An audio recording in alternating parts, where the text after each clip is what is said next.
1 gram of liquid मास दिले, बरोबर, converted into vapour at, म्हणजे प्रेशर कॉन्स्टंट, म्हणजे प्रेशर दिले किती, 3 × 10⁵ पास्कल. मास दिले 1 ग्रॅम, यूज करायचं नाही ते बघूया, केजी मी कन्वर्ट करायला नको लगेच, बरं प्रॅक्टिस म्हणून करा, 10⁻³ kg. आणि अजून काय डेटा दिलाय, 10% ऑफ हीट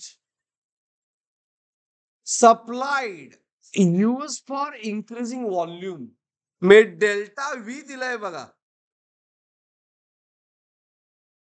किती, 1600 सेंटीमीटर क्यूब. मीटर मध्ये किती, सेंटीमीटर म्हणजे 10⁻²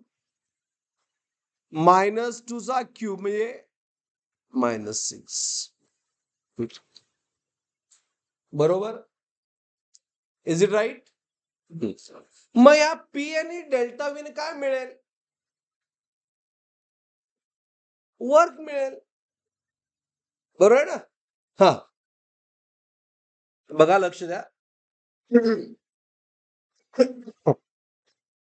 वर्क किती असणार, कारण वर्क दिलंय 10% ऑफ हीट, बरोबर आहे ना?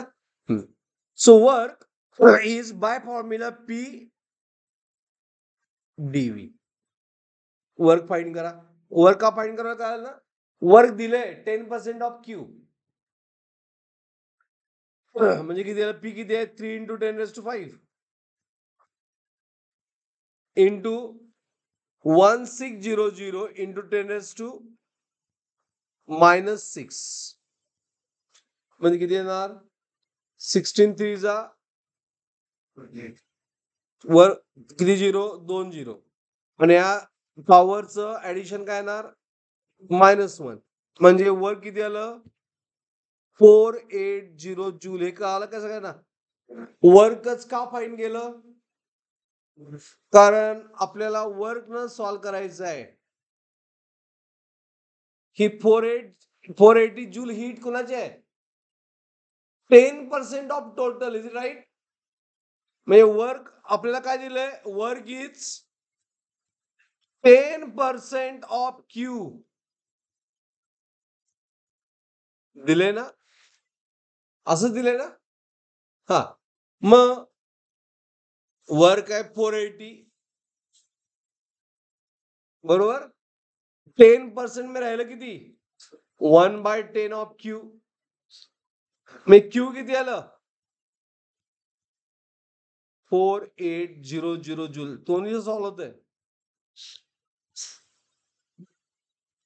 हा, आता यातली 10% वर्क साठी यूज केले, मग राहिलेली 90% कुठे गेली, 10% जर यातली वर्क साठी असेल तर 90% प्रॉब्लेम विचारलाय, इंटरनल एनर्जी ना. ओके, फॉर डेल्टा यू साठी युटिलाइज झाली, कळलं काय, 10% वर्क साठी आहे आणि रिमेनिंग 90% डेल्टा यू साठी. मग डेल्टा यू किती असणार,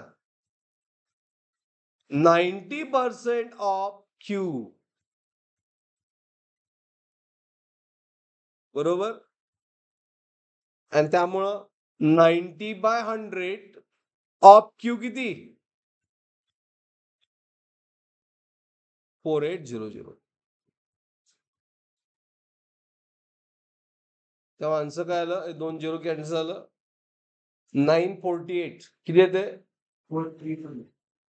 म्हणजे ऑप्शन कुठलं बाळ, हा ते सेम सांगितलं होतं तू, वरच म्हणजे